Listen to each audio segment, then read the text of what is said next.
In the autumn of 1908, a crew of 5 men set about demolishing the last remaining cabin on the former Ravenel Bluff plantation in the South Carolina Low Country. They swung their crowbars into a wall that had been nailed shut, tarred over, and whitewashed 3 times over the course of 45 years. The man who had ordered it sealed in March of 1863 had been dead for a long time. His widow had passed away the previous winter.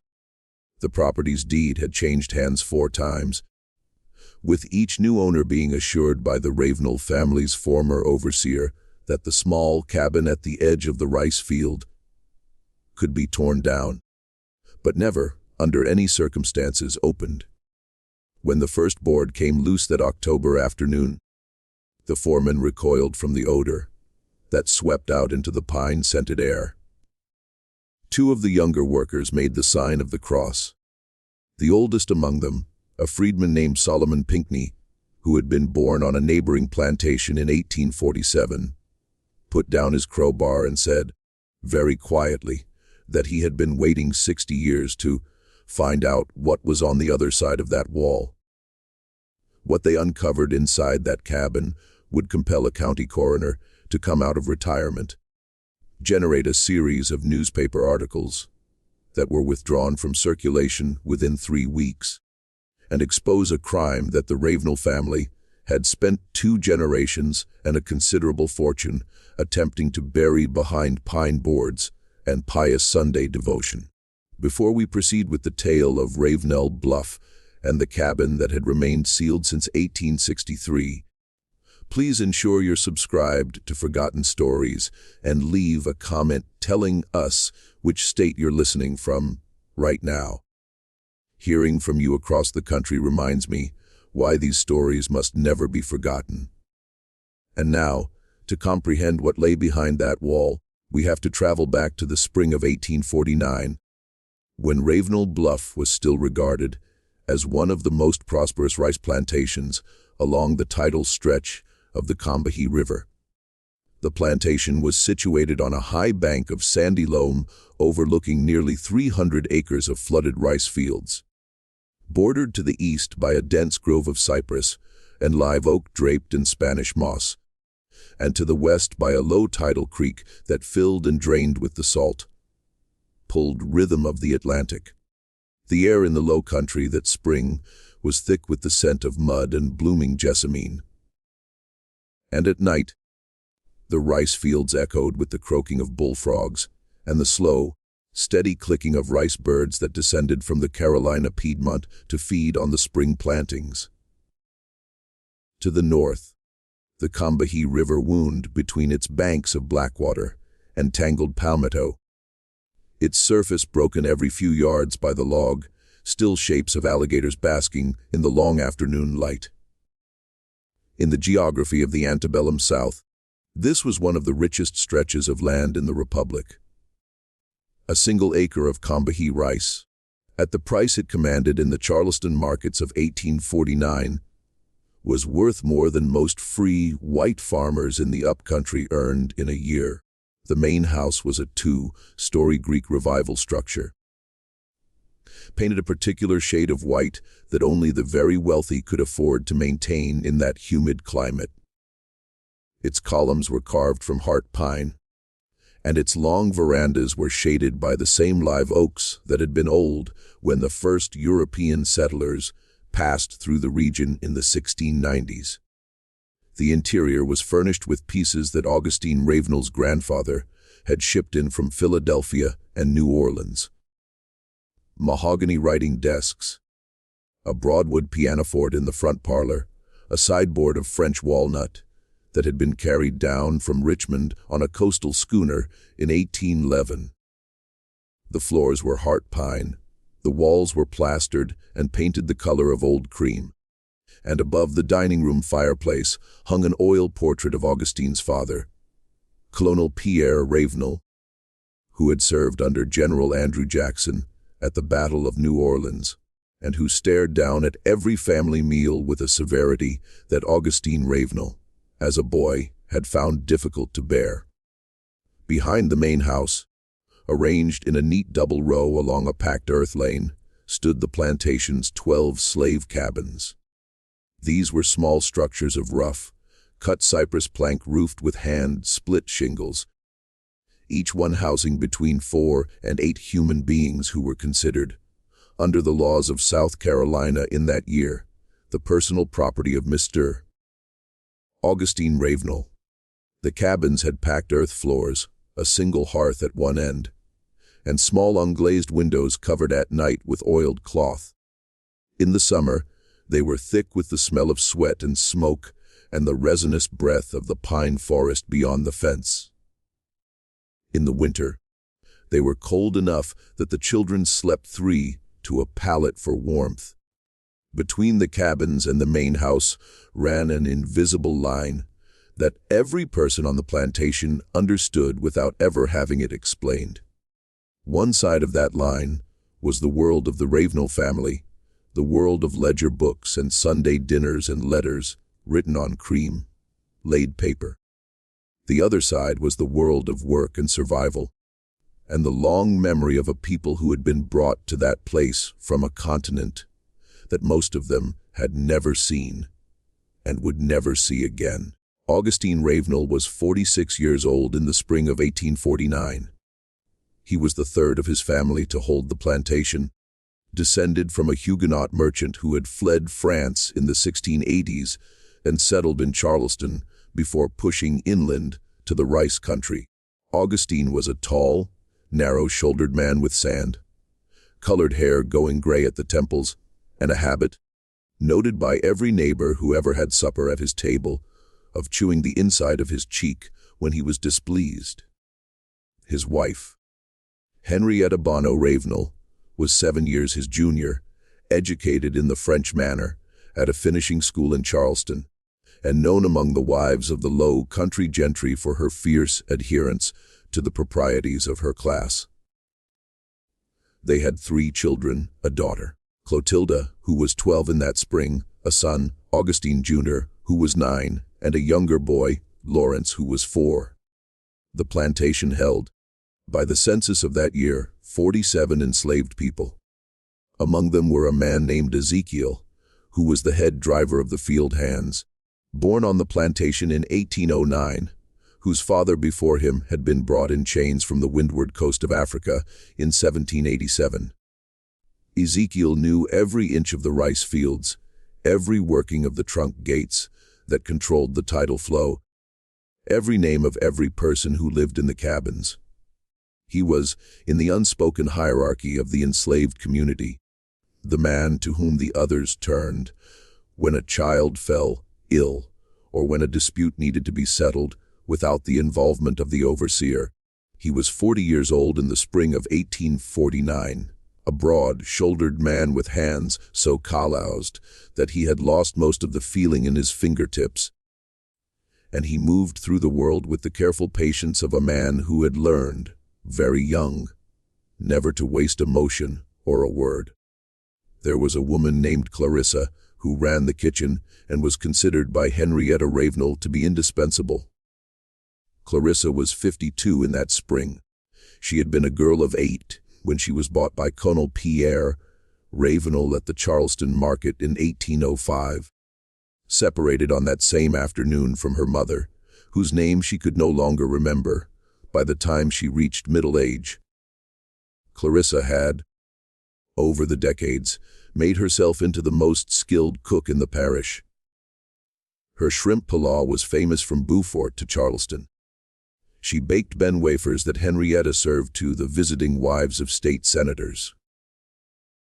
She knew every herb that grew in the kitchen garden, every remedy for a child's fever, every measure of every ingredient in every recipe she had ever learned. And she knew, too, how to listen. The kitchen was the place where the main house and the quarters met, and Clarissa had spent 44 years of her life standing at that intersection, hearing everything that passed between the two worlds and remembering it. And there was a young woman named Delia, who was 18 years old in that spring, and whose mother had died of the fever the year before. Delia had been assigned to the main house, where she served as nursery maid to the youngest Ravenel child. She was tall for a woman of her time, with high cheekbones and dark eyes that seemed older than her years, and a careful stillness about her that her fellow servants had learned to respect. She did not speak unless addressed. She did not laugh where it could be heard, but she sang very softly to the little boy Lawrence when she put him to sleep at night. Old songs in a gullah patois that her grandmother had brought from the sea islands, and the child would fall asleep with his hand curled around one of her fingers as if he had always known her. Delia's grandmother, whose name had been Bina, had told her as a child that the songs were older than any of them, older than the plantations, older than the ships, and that as long as there was a child in the world who could still hear them, they would not die. Delia had believed her. Singing those songs over the cradle of a white child, who was not her own, was, in some private corner of her mind, the only way she had of keeping her grandmother alive. The Ravenel family did not think about Delia. They did not think about any of the people who served them. The machinery of the plantation was simply there. The way the tide was there, the way the heat was there, the way God was said to be there. Henrietta Ravenel recognized her house slaves by face and by function, but she could not have told you the name of a single field hand. Augustine kept better records, but only because records were money. And in his study, in a leather-bound ledger stamped with the family crest, he wrote down every purchase and every birth and every death among the people he owned, in the same neat column as the purchases of livestock and the prices of seed. There was no difference in the architecture of his mind between the two. And on a plantation of 47 souls, one young woman in a cotton head wrap who sang to the baby was less visible than the furniture she dusted every morning. The politics of the Low Country in 1849 were already beginning to tighten around the edges of this world. In the Charleston newspapers, which were delivered to Ravenel Bluff by courier every Wednesday, Augustine read with increasing frequency about abolitionist agitation in the North, about the debates over slavery in the new Western territories, about the fury of Senator Calhoun, and the nervous calculations of the great cotton planters. The nullification crisis of the 1830s was still a recent memory. The Mexican War had just ended. The Compromise of 1850 was a year away. Augustine Ravenel, like most of his class, believed with a conviction that admitted no argument that the Southern way of life was divinely sanctioned and economically necessary, and he was prepared, if necessary, to defend it.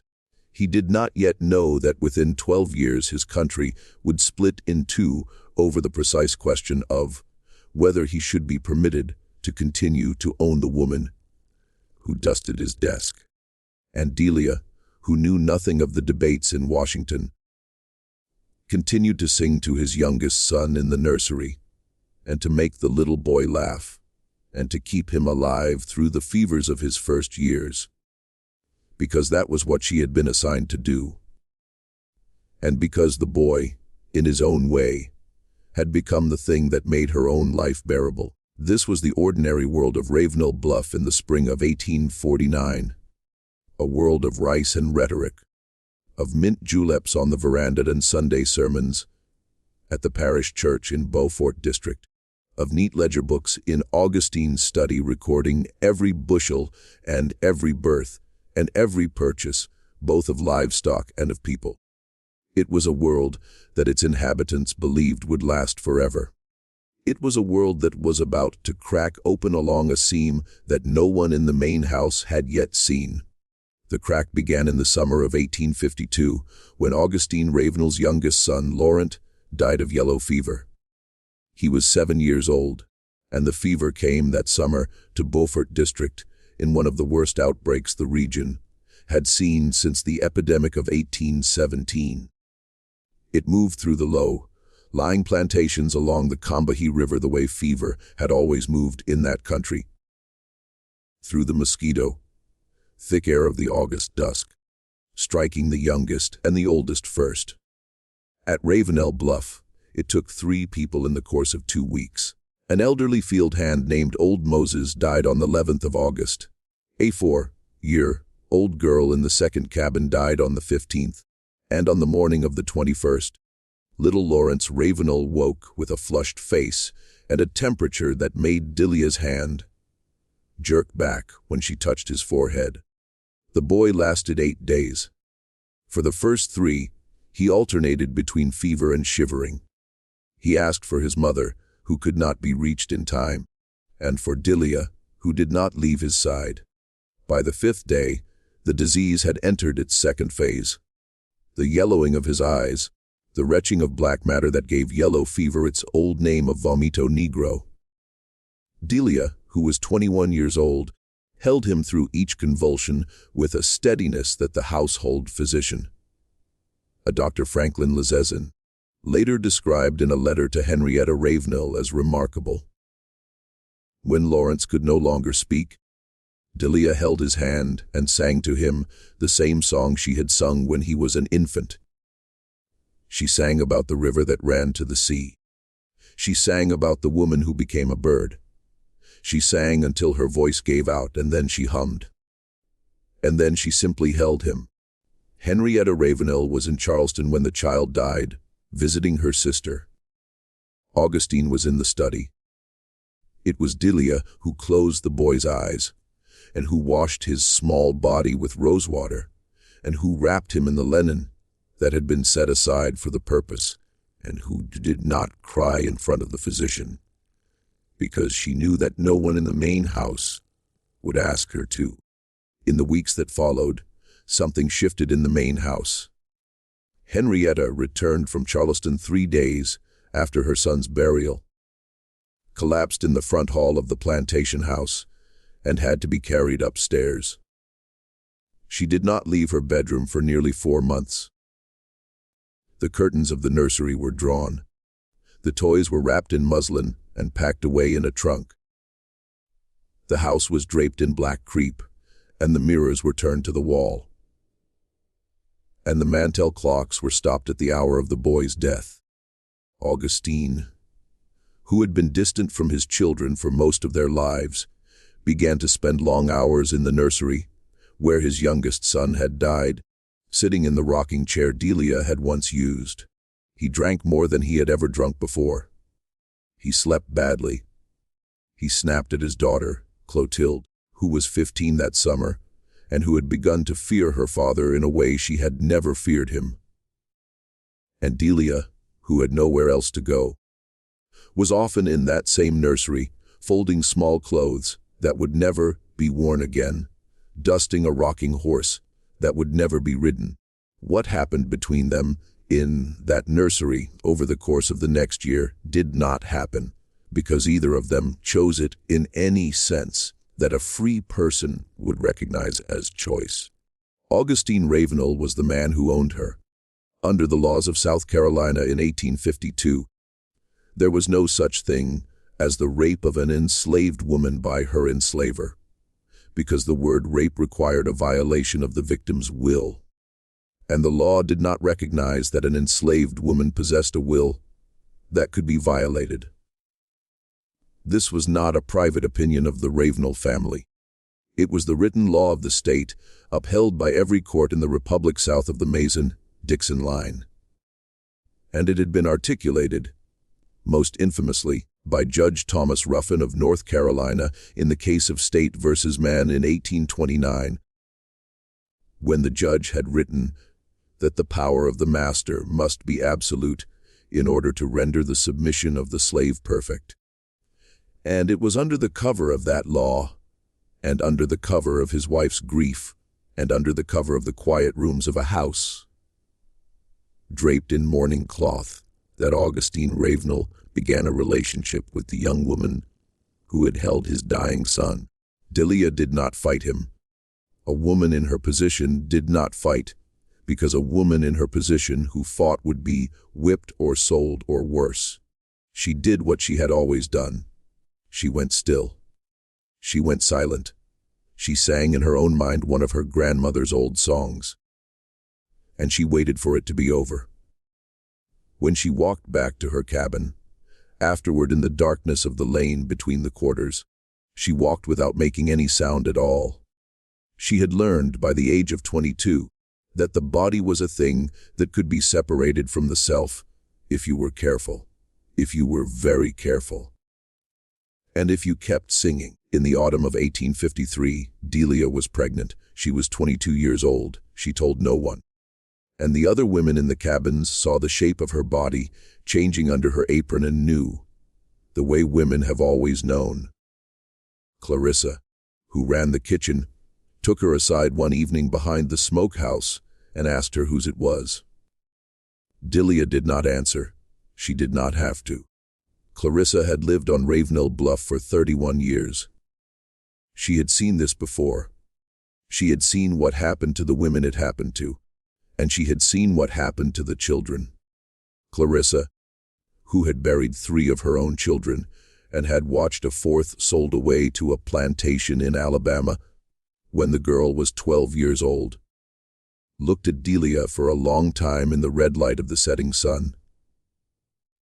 And then she took the younger woman's hand in her own, and she said that whatever happened, she would help her. She said it quietly. She said it once, and then she went back to the kitchen. And she did not speak of it again. The child was born in the spring of 1854 in the slave quarters, in the smallest cabin at the end of the row, which had been given to Delia after her mother's death. The midwife was an elderly woman named Grace, who had delivered more than 100 babies on that plantation and the surrounding ones over the course of her long life. The labor was long. Delia made almost no sound. When the child came at last, just before dawn on a morning in early April, he came quietly, with his eyes open, looking at the lantern as if he had been expecting it. It was a boy. Delia named him Isaac, after her grandfather, who had been brought to the Sea Islands on a ship, whose name no one in his family had ever known. The child was light, skinned with hair the color of wet sand, and eyes that would, as he grew, turn the same pale gray as Augustine Ravenel's. When Grace saw the child, she looked at Delia and did not need to ask. She washed the baby in a basin of warm water, wrapped him in a clean linen cloth, and placed him in his mother's arms. Then she sat down on the wooden stool beside the bed, and she said, very softly, that the child had the look of someone whose life would need to be guarded carefully. Delia nodded. She already knew. Henrietta Ravenel knew too. She could not know. The child was too obvious and the plantation was too small, and the eyes of the other servants were too knowing for her to pretend otherwise. For several weeks after Isaac's birth, Henrietta did not come down to breakfast. When she finally did, on a morning in late April, she did not speak to her husband across the table. She did not speak to him in any meaningful way for almost a year. But Henrietta was a woman of her class and her time, and the solution to a problem of this kind, among the planter families of the Low Country, was not to acknowledge it. Divorce was impossible. Scandal was unthinkable. The solution was to keep the mother in the cabin at the far end of the row, to pretend that the child belonged to some unnamed field hand, and to wait for the years to soften the outline of the resemblance into something that could be politely ignored. And for 8 years, that was what they did. Delia raised Isaac in the cabin at the end of the row. Augustine continued, intermittently and with a pattern that only Delia and Clarissa would have recognized, to visit her. Henrietta lived in the main house and conducted her social calls and took the sacrament at the parish church and did not speak her husband's name in connection with the child in the cabin. Isaac grew. He learned to walk. He learned to talk. He learned from the other children in the quarters the careful art of becoming invisible whenever a white person passed. He was, by the time he was 7 years old, the quietest child on the plantation. But he was also, in the private geography of his mother's cabin, a child who laughed. Delia had carved out a small world for him, with Clarissa's help and with the help of the other women of the quarters. That was entirely his own. She had taught him to read in secret from a torn Bible that Clarissa had smuggled out of the main house and sewn into the lining of Delia's mattress. She had taught him to count using the dried beans in a kitchen jar. She had taught him the old songs. And she had taught him, in the careful language that an enslaved mother used to teach her son to survive, when to speak and when to be silent, when to bow his head and when to meet a white man's eyes, when to laugh and when to hold his face as still as a pond at dawn. He had, by his 8th year, learned all of these lessons. He was a quick child and a watchful one. And Delia sometimes watched him sleeping at night in the yellow light of a single tallow candle and thought, with a kind of grief that she did not have a word for, that he was the most beautiful thing she had ever seen, and that the world into which he had been born was going to destroy him, and that she could not imagine a future in which this would not be true. Ezekiel, the head driver, was one of the few people on the plantation who spoke to the boy directly. In the long evenings of the spring and summer, when the work of the day was done, Ezekiel would sometimes come to the end of the lane where Delia's cabin stood, and he would sit on the wooden step outside the door. And he would tell Isaac stories. He told him about the river and the birds and the way the tide worked. He told him, in a careful and coded way, about the places up north where a man could be free. He did not say the word freedom. He did not have to.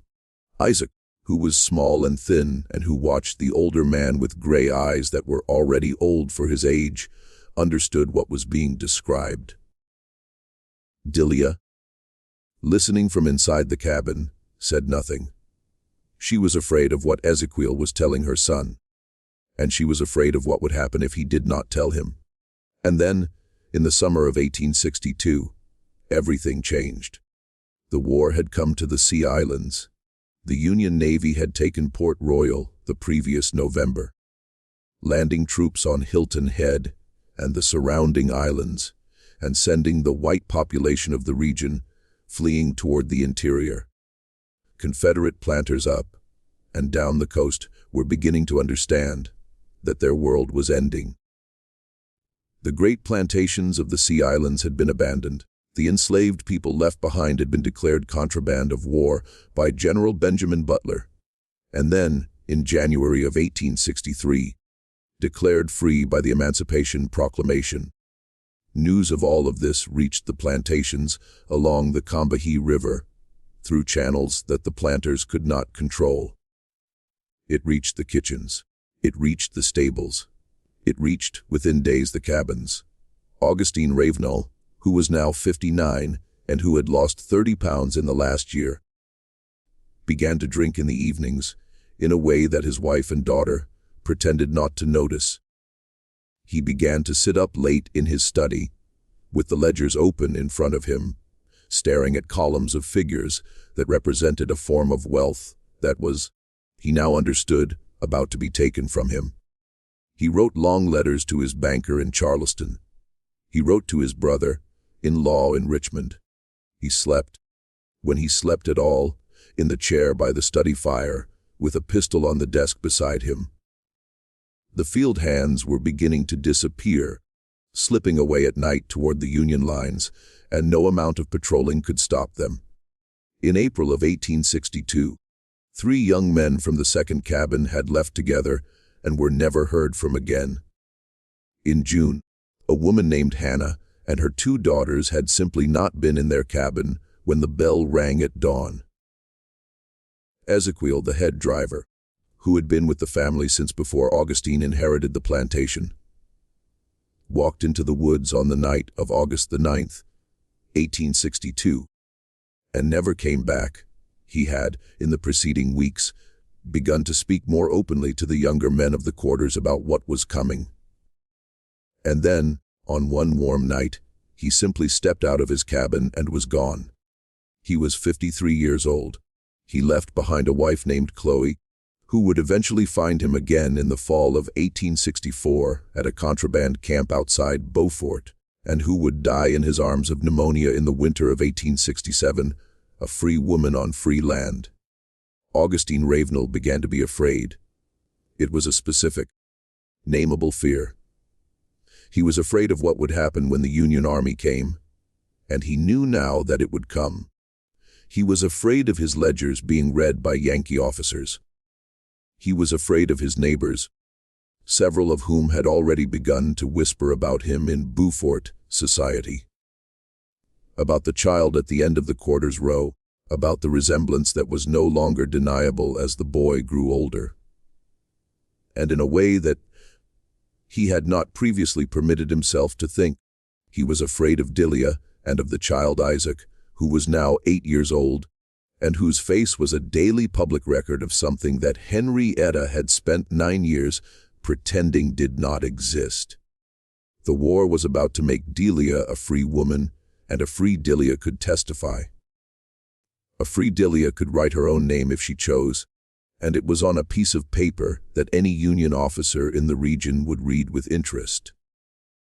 A free Delia, holding the hand of a light, skinned boy whose features mirrored one of the most prominent planters on the Combahee, was no longer a private shame to be managed behind a plank wall.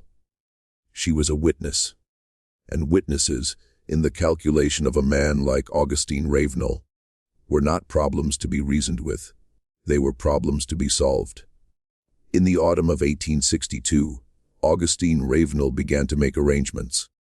He told his wife one evening in October that Delia had grown insolent and that it was time to sell her away.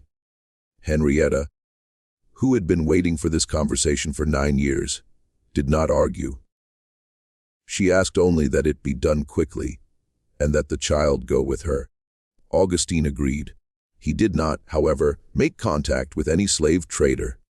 The ports were blockaded. The auction houses in Charleston were empty, and Augustine had begun, in the long evenings of that autumn, to calculate a different sort of arithmetic. What happened next is the heart of what the men found behind the wall in 1908, and it is the part of this story that the Ravenel family spent 45 years and 2 generations trying to hide. And I want to pause here for a moment to ask you, if this story is pulling you in, to hit that like button and leave a comment with your thoughts so far. The algorithm only shows forgotten stories to more people when you engage. And there are descendants of families like Delia's all across this country who deserve to have their histories heard. Keep watching, because what I am about to tell you is the piece of the story that Augustine Ravenel paid to keep buried. On the night of January the 17th, 1863, according to the testimony that Solomon Pinckney would give to the Beaufort County coroner on October the 29th, 1908, Augustine Ravenel came to the cabin at the end of the row with a bottle of imported French brandy, a folded document bearing the seal of a Charleston notary, and 2 men from a neighboring plantation whom Solomon did not recognize. Solomon was 15 years old at the time. He was in the neighboring cabin, separated from Delia's by a single plank wall, and he heard everything. His grandmother, a woman named Flora, who had raised him after the death of his mother, was asleep on the other side of the small room, worn down by a cough that would kill her before the end of that winter. Solomon was wide awake. He had been wide awake on most of the nights of that January. He was a boy who listened. Augustine told Delia that he had purchased her freedom. He showed her the notarized document. He told her that he had arranged for her and the boy Isaac to be taken by wagon that night to a safe house in Walterboro, and from there to Charleston, where they would board a ship bound for Liverpool. He said the war would be over soon, and that she could not be here when it ended. He said he had provided a sum of money sufficient to begin a new life. He asked her to pack what she needed and to wake the boy. Solomon, through the wall, heard Augustine's voice. He heard it clearly.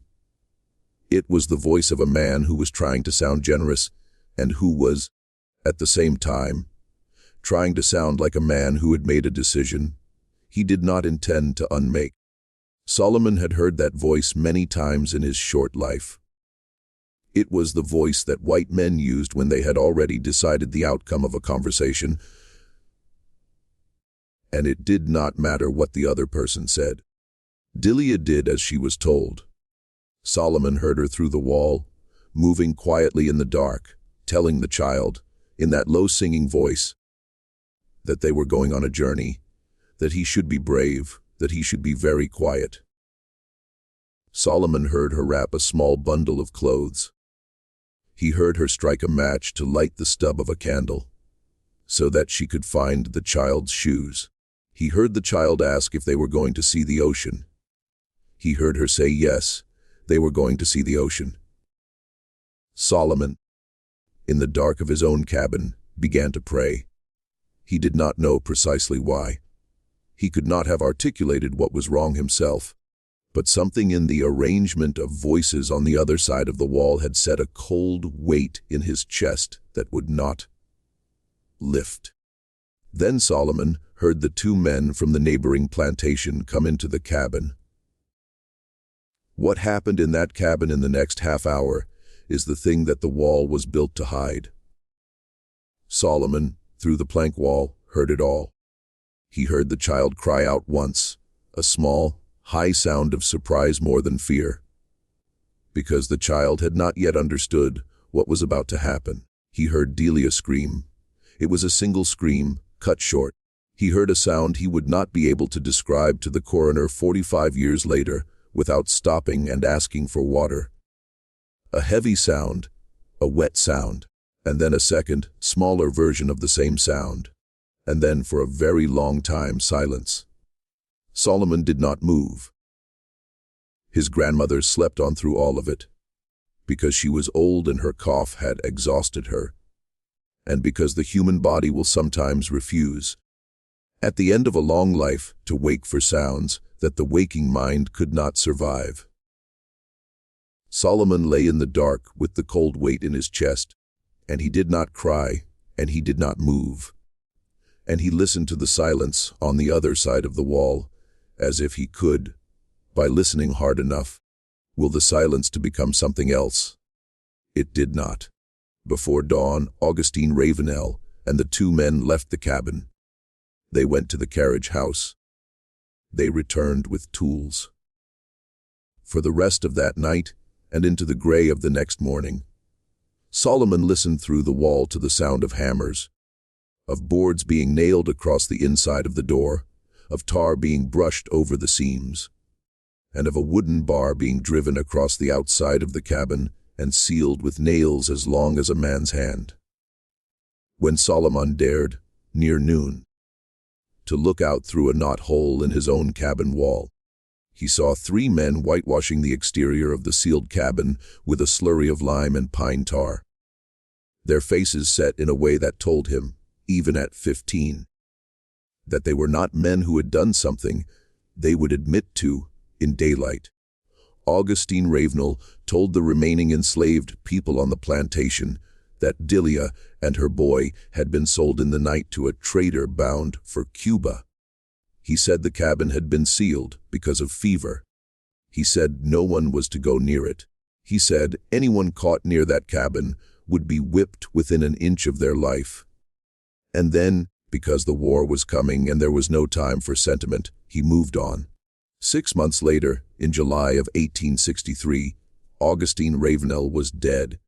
He had been thrown from a horse on the river road, his neck broken against a fence post, and he had died where he fell. With no last confession, no last arrangement, no last alteration to the will he had signed in 1861, His widow Henrietta inherited the plantation. The Union Army reached the Combahee River in the late summer of that year. During the raid led by Harriet Tubman and Colonel James Montgomery, and 32 of the remaining 39 enslaved people at Ravenel Bluff walked away toward the gunboats and were free. Solomon Pinckney was among them. He was 15 years old. For the next 45 years, the sealed cabin at the end of the row stood where Augustine Ravenel had left it. Henrietta Ravenel, who lived until the winter of 1907, never spoke of it. Her surviving children, Clotilda and Augustine Jr., grew up knowing only that their father had ordered the cabin sealed because of fever and that it was not to be touched. When Clotilda married a Charleston physician in 1868 and moved away, she did not look back at it. When Augustine Jr. inherited the plantation in his mother's last years, he did not look at it either. The cabin was whitewashed a second time in 1881 during a general repainting of the outbuildings, and a third time in 1899, when the plantation was first put up for sale. Each time, the workmen were told by the estate's overseer, an old man named Claiborne Huger, who had served the Ravenels since before the war, that the cabin was to be painted over, but never opened. Claiborne Huger died in 1906. He took what he knew with him. Decades passed. The fields grew up in pine saplings and broom sedge. The main house, which had been grand in 1849, settled and sagged on its foundations. By 1908, the plantation had been sold twice and was in the hands of a timber company out of Savannah that had no use for it, except to harvest the last of the live oak and pine, and then subdivide the rest for small farms. The timber company hired a local foreman named Edgar Fripp to tear down the outbuildings. And Edgar Fripp hired a crew of 5 men, and on the morning of October the 27th, 1908, that crew came down the old packed earth lane between the rows of collapsed cabins and arrived at the one at the end of the row, the one that had been whitewashed 3 times, the one that stood slightly apart from the others, and the one that no one in Beaufort County could remember ever having seen opened. Edgar Fripp, who was a practical man not given to superstition, told his crew to knock it down. He did not know about the wall that had been built on the inside of the cabin. He thought it was just another slave cabin, of which there were dozens on dozens of abandoned plantations up and down the coast, and that it would come down in 20 minutes. Just when we thought we understood the story of Ravenel Bluff, the horror sealed inside that cabin is about to come out into the daylight for the first time in 45 years. If this story is giving you chills, share this video with a friend who loves dark American history. Hit that like button to support Forgotten Stories and subscribe so you never miss a story like this one. What Edgar Fripp's crew was about to find will change everything. The first blow of the crowbar against the outer wall of the cabin came down at just after 1100 in the morning. The plank splintered easily. The wood was old, cypress that had been cut from the river bottom 60 years before, and it gave way with the dry crack of something that had been waiting a long time to fall. The second blow took down a second board. The third exposed what at first seemed to be a second wall, perhaps 18 inches behind the first, nailed up from the inside with boards of the same cypress plank, the seams sealed with black tar that had hardened to the consistency of stone. The men paused. They had all seen the outside of the cabin whitewashed 3 times over, but none of them had expected a second wall. Edgar Fripp stepped forward and ran his hand along the inner wall. He pulled back his fingers and smelled them, and then looked at Solomon Pinckney, who was the oldest man on the crew and the only one among them who had been alive in 1863. The younger workers, who had started the morning joking among themselves about how quickly the job would go, had fallen completely silent. One of them, a man named Jessup, took off his hat and began to turn it slowly in his hands. Another, the youngest, a boy of 19 named Caleb, took several steps back from the cabin, without seeming to be aware that he was doing it. The autumn light fell slant through the pines. Somewhere in the distance, a mourning dove called 3 times and stopped.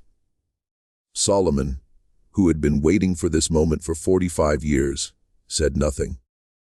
He took the crowbar from the younger man nearest him, and he walked up to the inner wall, and he set the bar against the seam between 2 boards, and he pulled. His hands, which had grown old on their own schedule, were shaking. He had to set the bar a second time before he could get leverage. When the board finally came loose, it came away with a long tearing sound, like cloth being torn in half. The smell that came out was not the smell of fever. It was not the smell of any illness that Edgar Fripp had encountered in his 41 years. It was the dry, dusty, faintly sweet smell of something that had been sealed in darkness for nearly half a century, and it carried in it the particular and unmistakable weight of the human dead. It was, Edgar Fripp would later say in an interview, that was never published, a smell that a man could recognize, even if he had never smelled it before, because some part of the human mind knew it the way the body knew hunger or thirst. Solomon Pinckney, who had smelled it before in the hospitals of the war years, took 2 steps back from the opening and sat down on a fallen log. His face had gone gray. Edgar Fripp ordered the crew to stop. He sent the youngest worker, Caleb, running on foot 2 miles through the pine woods to the nearest telephone, which was at the general store at Green Pond, with instructions to call the Beaufort County Sheriff and the county coroner. Then Edgar Fripp and Solomon Pinckney and the 3 remaining men sat down on the ground 20 feet from the cabin and waited. No one spoke. Solomon Pinckney, according to an account given later to a reporter from the Charleston News and Courier, took off his hat and held it in both hands and did not put it back on for the rest of the afternoon. Jessup, who was a Methodist, prayed quietly under his breath. Edgar Fripp, who was not a religious man, smoked 3 cigarettes in succession and stared at the broken wall of the cabin as if he were trying to memorize it. A squirrel ran down the trunk of the nearest pine, saw the men, and scrambled back up without making a sound. The sheriff, whose name was Osgood Hayward, arrived at Ravenel Bluff at just after 2:00 in the afternoon, accompanied by the county coroner, a physician named Dr. Rutherford Stewart, who had officially retired from the coroner's office 2 years before, but who still served on the most serious cases, because there was no one else in the county with his experience. Dr. Stewart was 68 years old. He was a thin, white-haired man with a clipped manner of speaking and pale eyes that did not miss much. He had been a surgeon in the Confederate Army at Fredericksburg and at Chickamauga and at the long and terrible winter of the siege of Petersburg. He had seen more death than most men could imagine. He approached the broken wall of the cabin with a handkerchief pressed to his nose and mouth, and he went inside with a kerosene lantern, and he came out 11 minutes later with an expression on his face that the sheriff would describe in his written report as the look of a man who had just been shown something he had hoped never to see. He walked a short distance from the cabin, leaned against the trunk of a live oak, and stood there for a full 2 minutes without speaking. When he turned back, his voice was steady, but his hands were not. What Dr. Stewart had found inside that cabin, and what he would document in the county coroner's report of October the 30th, 1908, was this. The cabin was a single room, approximately 12 feet by 14 feet, with a packed earth floor, a small hearth at one end, and a narrow loft accessed by wooden ladder. The interior had been stripped of all furniture, except for a single iron bed frame, which stood against the far wall. On the bed frame, arranged with a care that struck Dr. Stewart as the most disturbing element of the entire scene, were the remains of two human beings. One was an adult female, determined by the dimensions of the pelvis and the development of the skull to have been approximately 18 to 25 years of age at the time of death. The other was a child male, between 7 and 9 years of age. The remains had been almost entirely mummified by the sealed, dry conditions of the cabin, which had kept out moisture and scavengers for 45 years. The skin had become the color and texture of old parchment. The hair was still attached to the scalps. The clothing, a simple cotton dress on the woman and a linen shirt and wool trousers on the boy, was intact though faded and brittle. The woman's arms were positioned around the child, whose head rested against her shoulder. They had been placed that way after death. Dr. Stewart was certain of this because the arrangement of the limbs was too composed to have occurred during any struggle. Someone, he noted in his report, had taken the time to lay them together in something that approximated a posture of rest, and had then built a wall around them, and had then gone home. On the skull of the woman, at the left temple, there was a clearly visible fracture consistent with a single heavy blow from a blunt object. On the skull of the child, at the back of the head, there was a similar fracture. The bones of both bodies were otherwise intact with no evidence of struggle, no defensive wounds to the forearms, no displaced limbs. Whatever had been done to them had been done quickly. This was, Dr. Stewart wrote, a mercy of a kind, although the word mercy was not one he used without discomfort in this context. On a small wooden table beside the bed, there was a folded piece of paper, brittle with age, but still legible. It was a notarized bill of manumission dated January the 15th, 1863, signed by Augustine Ravenel, granting freedom to one Delia, 22 years of age, and her son Isaac, 8 years of age. The document bore the seal of a Charleston notary, a man named Francis Gadsden, who had died in 1879, but his records had been preserved in the Charleston County Archives, and whose signature matched the signature on the document exactly. Beside the paper, there was a small leather pouch containing 37 silver coins, mostly Mexican and Spanish pieces of 8, dated between 1821 and 1859, a year's wages for a free laborer in 1863, enough to begin a life if you were willing to work and if you were careful. Beside the pouch, there was a single object wrapped in muslin cloth. When Dr. Stewart unwrapped it, he found a child's wooden horse carved by hand from what looked like live oak, smoothed by years of a small palm closing around it. The mane had been carved in fine detail. The tail had been notched with the care of a man who had loved the making of small things. Stuck to the underside of the horse, where it had been scratched into the wood with something sharp, were 2 initials. The letters I and R. Isaac Ravenel. Dr. Stewart came out of the cabin and sat down on the earth beside Solomon Pinckney and did not speak for a long time. The 2 old men, the white doctor and the black freedman, sat side by side on the ground, in the October sunlight, without looking at each other, and the sheriff and the remaining workmen stood a respectful distance away and did not interrupt them. At last, Solomon looked at him and asked, in the careful voice he had used to speak to white men all his life, whether the bodies were of a woman and a boy. Dr. Stewart said yes. Solomon asked whether the boy had light hair. Dr. Stewart said he could not be certain because of the condition of the remains, but that what hair was present appeared to be fair. Solomon nodded once, and then he began to cry. He was 76 years old. He had not cried, according to his grandchildren who were later interviewed, in any of their lifetimes. He cried without sound for nearly 20 minutes, and then he stood up, and he put his hat back on. And then he told Sheriff Hayward and Dr. Stewart what he had heard on the night of January the 17th, 1863.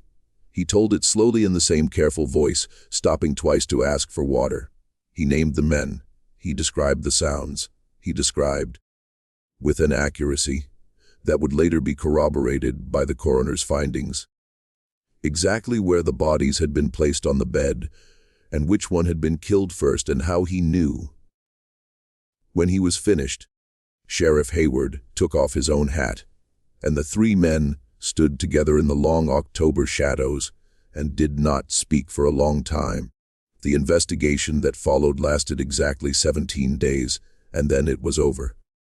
The Beaufort County Sheriff, Osgood Hayward, took Solomon Pinckney's statement on the evening of October the 29th, 1908, and filed it with the county court. Dr. Stewart filed his coroner's report on the 30th. Both documents clearly named Augustine Ravenel, deceased in 1863, as the probable perpetrator, and named two further individuals, unidentified, as his accomplices. The local paper, the Beaufort Gazette, ran a story on the morning of October the 31st under the headline, "Grim Discovery at Old Ravenel Place," describing the finding of the remains and alluding, in the careful language of 1908 South Carolina, to the possibility that a crime had been committed. The Charleston News and Courier picked up the story on November the 2nd. A reporter from the Savannah Morning News came to Beaufort County on November the 4th and interviewed Solomon Pinckney at length. And then, on November the 17th, 1908, the story disappeared. The Beaufort Gazette ran no further articles. The Charleston News and Courier printed a brief notice on its back page stating that the remains had been interred at the county's expense in an unmarked grave at a nearby cemetery, and that no further investigation was warranted given the death of the principal suspect 45 years previously. The Savannah Morning News never ran the interview its reporter had conducted. When Solomon Pinckney's grandson, Samuel Pinckney, attempted in 1934 to obtain a copy of Sheriff Hayward's original report from the Beaufort County Courthouse, he was told that the file could not be located. What had happened, it is now possible to piece together from later evidence, was this. Clotilda Ravenel, the daughter of Augustine and Henrietta, was by 1908 a widow living in Charleston and the mother of three sons, two of whom were prominent figures in South Carolina politics.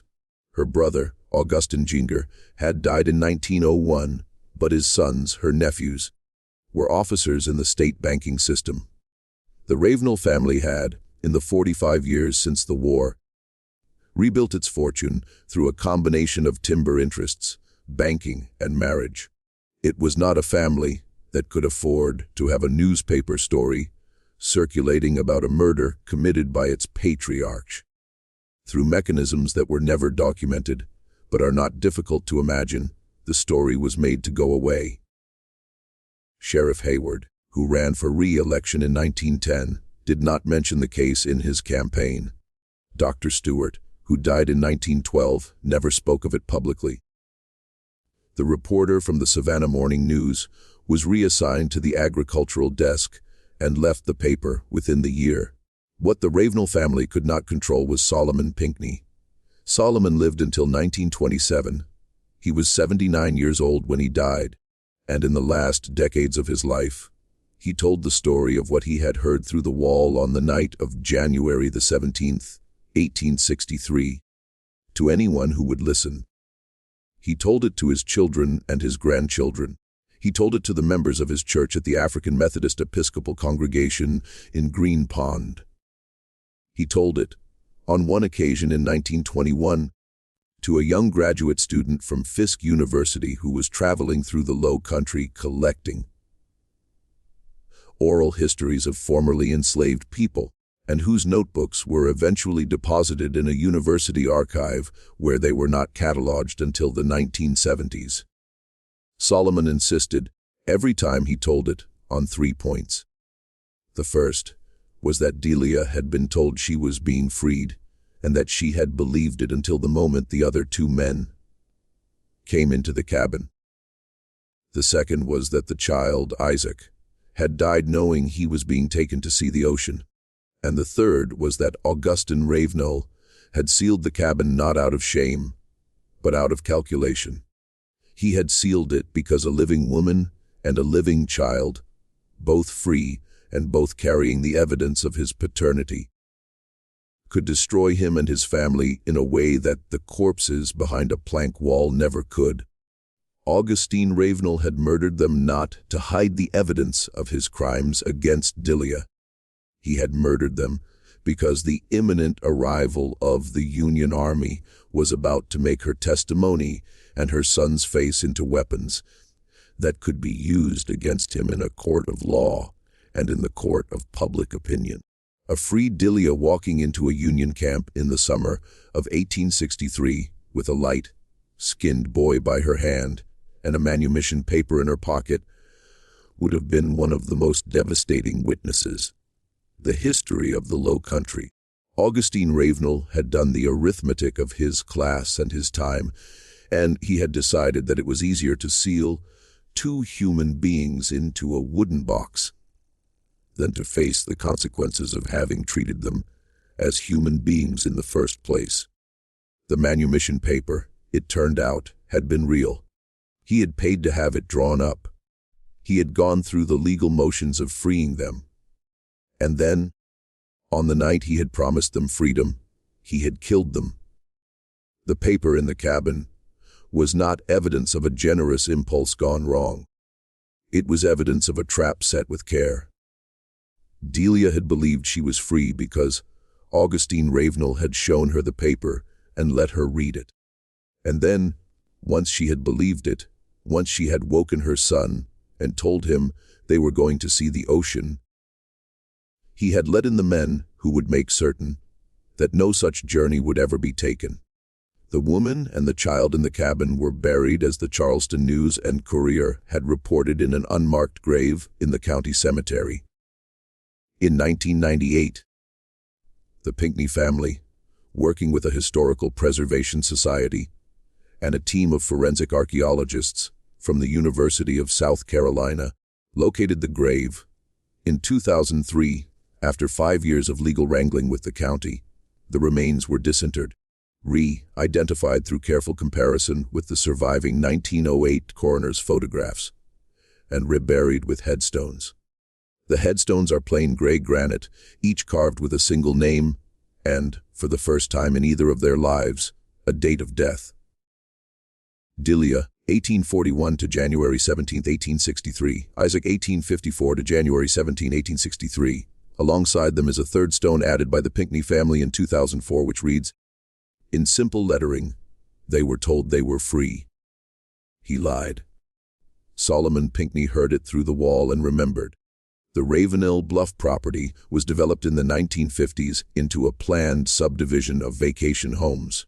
The main house had burned in a lightning storm in 1931 and was never rebuilt. The slave quarters, including the cabin at the end of the row, had been torn down after the 1908 investigation. Their timbers hauled away and burned in a brush pile at the edge of what had been the rice field. There is a historical marker now placed in 2009 at the turnoff from the old River Road. It notes the existence of the plantation, the names of the people enslaved there, and the discovery of 1908. It does not name the Ravenel family, but the descendants of Augustine Ravenel still live in Charleston.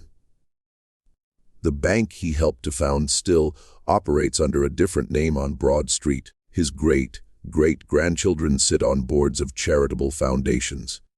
They give to historical preservation societies. They have, in the last several years, been asked to contribute to the maintenance of the cemetery where Delia and Isaac now lie. And they have, to their credit, quietly done so. The money comes through a trust with no family name attached.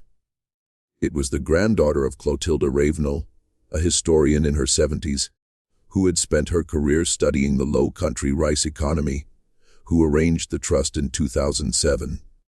She has never spoken publicly about the case, but in a letter to the director of the Historical Preservation Society, which was released with her permission after her death in 2019.